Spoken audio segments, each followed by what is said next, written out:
Nigerian history with Alana. Hello, friends.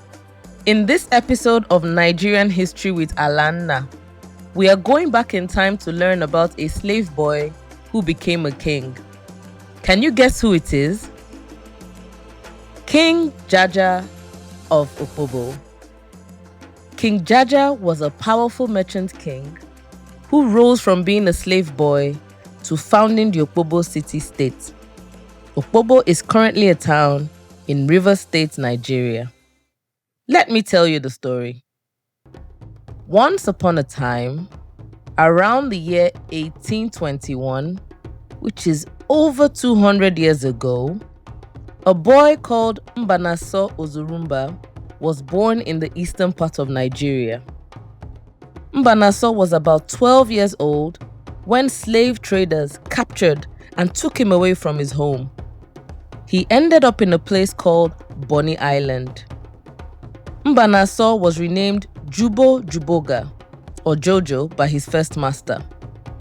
It is said that he was later sold or gifted to his final master, Chief Alali. Chief Alali was the leader of the Ani People House. What is a house? Bonny had and still has powerful royal families called houses.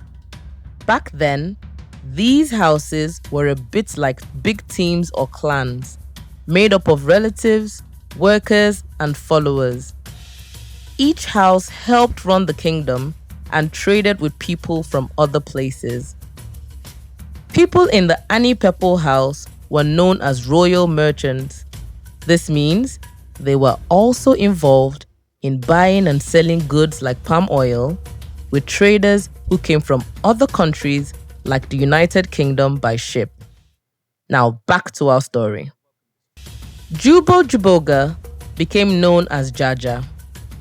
Life was very difficult for Jaja as a young child thrown into a life of slavery. But he was brave, hardworking, and very smart. As he grew older, he learned how to trade and do business from Chief Alali. Because of his intelligence and leadership, he took charge of the trade after the death of his master. So by 1863, when he was about 42 years old, Jaja became the head of the Ani People House. Under him, Ani People House flourished. They were doing so well. Smaller houses flocked to Jaja seeking alliances, meaning they wanted to work with Jaja. The Ani People House absorbed other trade houses until a war with another house called Manila People House led Jaja to leave Bonny. Jaja decided to move with his people to a new place. He established and built a town called Opobo around 1869. He was about 48 years old when he became known as King Jaja of Opobo. King Jaja worked hard to make Opobo strong and successful through trade. He made rules and had merchants, including the British merchants, paying proper taxes. He did not allow the merchants to travel easily to trade with farmers in remote areas.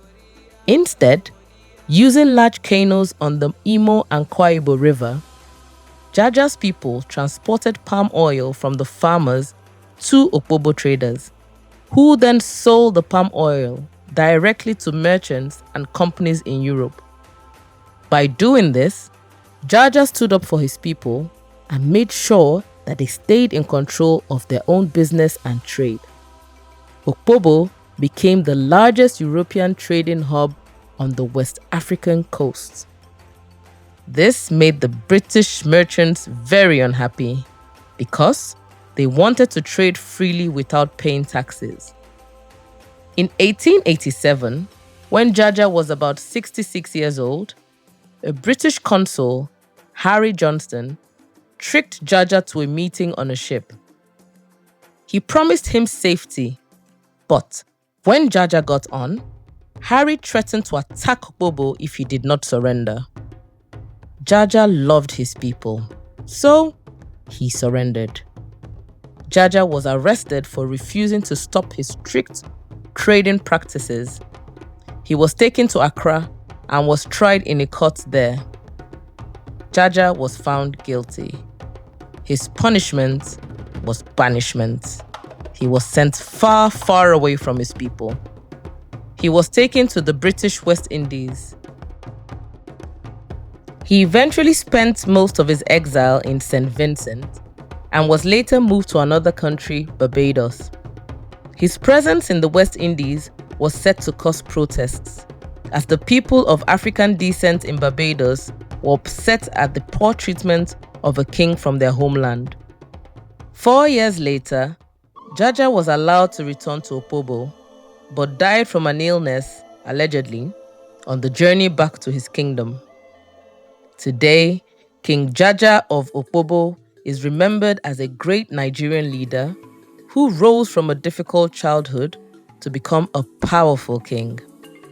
The story of King Jaja shows us that with courage, hard work, and determination, you can overcome challenges and achieve great things. That, my friends, is the story of King Jaja of Opobo.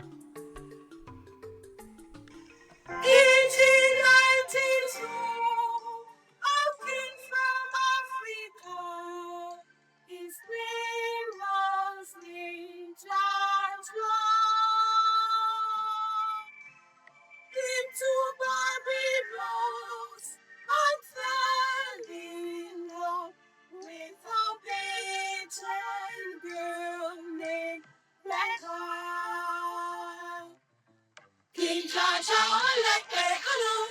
King Jaja, let me alone. King Jaja, let me alone. What they do, this one's here.